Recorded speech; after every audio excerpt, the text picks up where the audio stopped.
So I've been away for a while because I've been busy with stuff, and when I'm busy with stuff I tend to go under the radar in terms of like all of my hobbies. So if something catches me, some type of like news catches me, that probably means that it is quite popular. In this case, the SIMGOTs are one of the best example. The more popular IEM that is under $100 US. So does this actually justify the hype?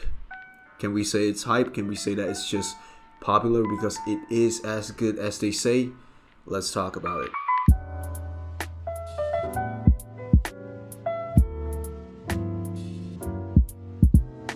Starting off, you have the box, which for some reason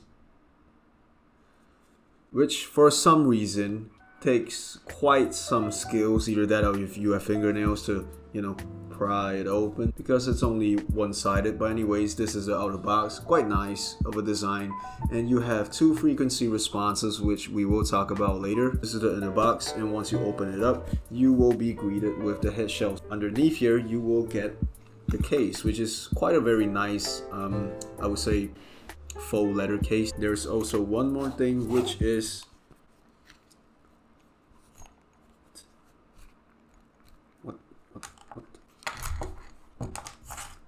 the cables. This is a 2-core cable, which is said to be high purity silver plated OFC wires. So yeah, take that in mind. And also you get free tips. Thank you, Wang, for borrowing me your pair to review. And one of the features of this IEM, the interchangeable nozzles. I'm pretty sure they took inspiration from the Katos because, other than the interchangeable nozzles, which we will talk about it later in the sound part, these, when we're talking about build, is honestly very reminiscent of the Katos. I mean, it is having a very mirrored out chrome finish made with a type of alloy that is very hefty, that makes you feel like, wow, this is actually very good. And to be honest, when I first touched the SIMGOT, my friend handed me the SIMGOT. I have no idea about the price, and my initial guess was something within the $120, $130 US ballpark. And to say that this is $80 US is actually quite good in terms of, its feel. But regardless of that, how does it fit? This thing, in my opinion, fits slightly better than the Kato, because for one reason. The nozzles on the Kato, I don't really know how to explain it, but I'll probably put a B-roll here. It has some type of protrusion on it, which makes me feel like whenever I'm putting it into my ear, complementing it with the spring tips, I can feel that weird ring. It's pressed against my inner ear canal. This thing is smoothed out, so this thing definitely feels a little bit better. But nevertheless, for some reason, my ears are not suited for the default ear tips. Other than that, overall fit, quite nice. To be honest, the good thing is that this thing feels a little bit better than Kato, because the Kato is more of a faceted type of head shell, which, you might feel a little bit of the sharper edges. It's not sharp to the point where, it can cut you, but it definitely feels like there's a slight hindrance when you're wearing the Katos. Definitely you will forget it once you've worn it, but this thing doesn't have any of it at all. Inconsistencies. Now, in terms of the fit and isolation of the EA500s, one thing to note is that it does not really have 100% seal.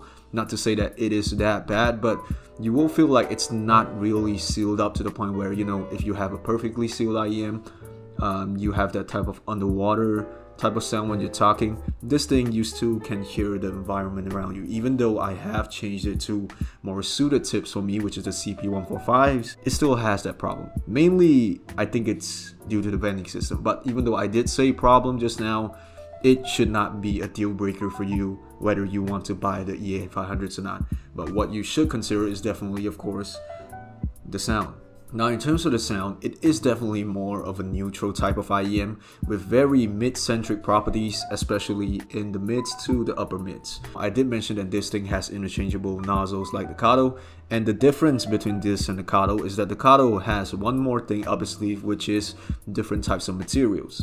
For this one right here, I can only say that just by looking at it, literally just inspecting it, you can see that there's literally no difference between the red nozzle and the black nozzle. The difference is literally inside the nozzle, which is the foam.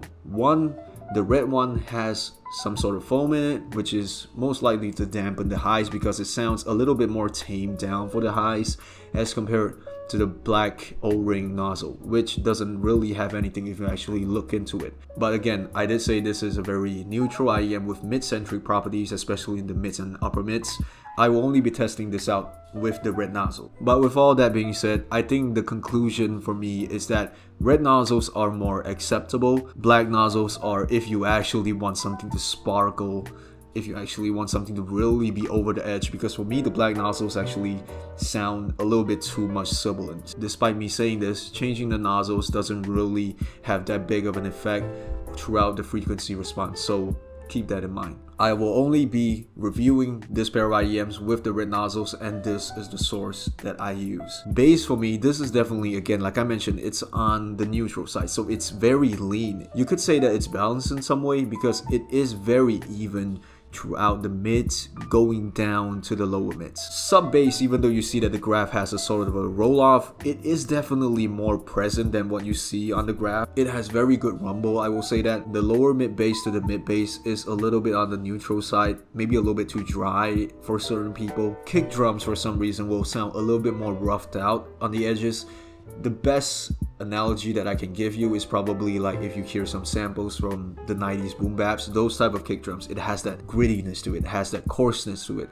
I wouldn't say it's a good or a bad thing, it's basically like a taste, an acquired taste. If you like that type of taste, then good for you. This is probably a very interesting thing for you. But then again, like I mentioned, this is a very neutral tuning IEM where the bass presence really isn't that much. The XBA to me is already perfect, despite some people saying that the XBA, the balance tuning is already quite boring, the bass is not really that much. Yeah, this thing is even lesser than that. But definitely one good thing for something that has so less bass is that it has no signs of bass bleed. And this is very clean. The overall sound of the bass is quite clean. But I really can't say that much about the bass despite a lot of people praising it.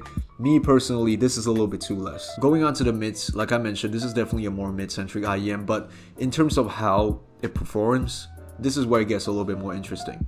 The vocals, for some reason, don't jump to a conclusion, I say this first, it's perfect, but it goes from perfect being the max to it gets a little bit underwhelming.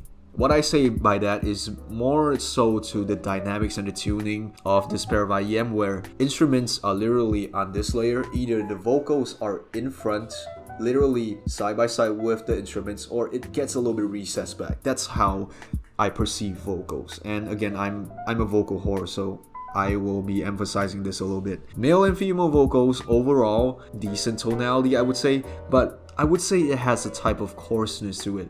Maybe if I'm over exaggerating it a little bit, if you heard of analog type of sound, it has this type of very slight grittiness, type of coarseness. It doesn't really sound that resolving, but it is enjoyable. It is a type of taste, if it makes sense. And definitely for female vocals, in very certain cases, again, like I like to mention, J-pop, it has a slight thinness to it, and it has a little bit instance of sibilance. That's what I found. But instruments, on the other hand, this thing performs amazing on instruments, let me tell you that. Because of its mid-centricness, everything on instruments, I don't know why, but there's no coarseness on the instruments. Everything just sounds clean. Everything is clean. Guitar tracks and licks, all of those sound clean. Synth sounds so raw and analog. If there is any type of analog synth, you can literally hear the sine wave, you can literally hear the sawtooth, as pure as it can be. Vocal ensembles, I would say, might benefit from what I said during the vocal part, where it has a very slight grittiness to it, where it makes it sound even more amazing. It adds to the ambience of everything. Pianos would definitely sound more smooth and more bodied. And from what I can find, pianos are slightly more dominant compared to the strings, if that's one interesting thing that you might find. But there is one little gripe that I would want to say. Foley's in the mids to the upper mids definitely feel airy, but for some reason it might lack ever so slightly a little bit of detail compared to like other IEM. Going on to the highs, now this is where I understand why certain people feel like this might be a deal breaker. Now this is why you have two nozzles, and this is why most people prefer the red nozzle. The hi-hats, the rise, the cymbal crashes, drums on the treble region are a little bit, I don't think a little bit is cutting it. Let me just not sugarcoat it. It is peaky, it is splashy, it is very in your face and it is very heated. If you're listening to fast drums, if you're listening to like fast rock, maybe metal, you will hear the hi-hats literally strangling you, literally making you feel like you're about to get an epileptic seizure or something like that. But with that being said, even though I feel like I just scared the hell out of you, pop songs in general sounds just fine. This is mainly due to the fact that the hi-hats, everything in the treble region has very good extension. It has that sort of airiness like I mentioned just now with the mid-range still. And for some reason, guitar shreds that's going that high in the treble region, paired with the drums, you will realize that it does not really have a front or back. It literally just synergizes it within the same layer of soundstage. It presents it in the same layer. It doesn't feel like one is in the back, one is in the forward. It is very level and it is very definitive. You can hear the difference of it very well due to the very good imaging and separation, which I will talk about later. Overall, I guess the highs, I would say it sounds quite energetic. And unlike the mid-range, I would say that the Foleys here might feel a little bit more luscious. It feels like it has a sheen, kind of like, you know, the finishing of the SIMGOTs, if it actually makes sense. But yeah, that's basically it for the treble. Now, I did mention just now it has very good imaging, and definitely for this pair IEM, it is that good. Soundstage definitely helps, so I'll just talk a little bit about that. I feel like this is as close to the Kato already in terms of the soundstage, definitely a little bit less wide. Height maybe a little bit less, a little bit lacking, but it's still fine.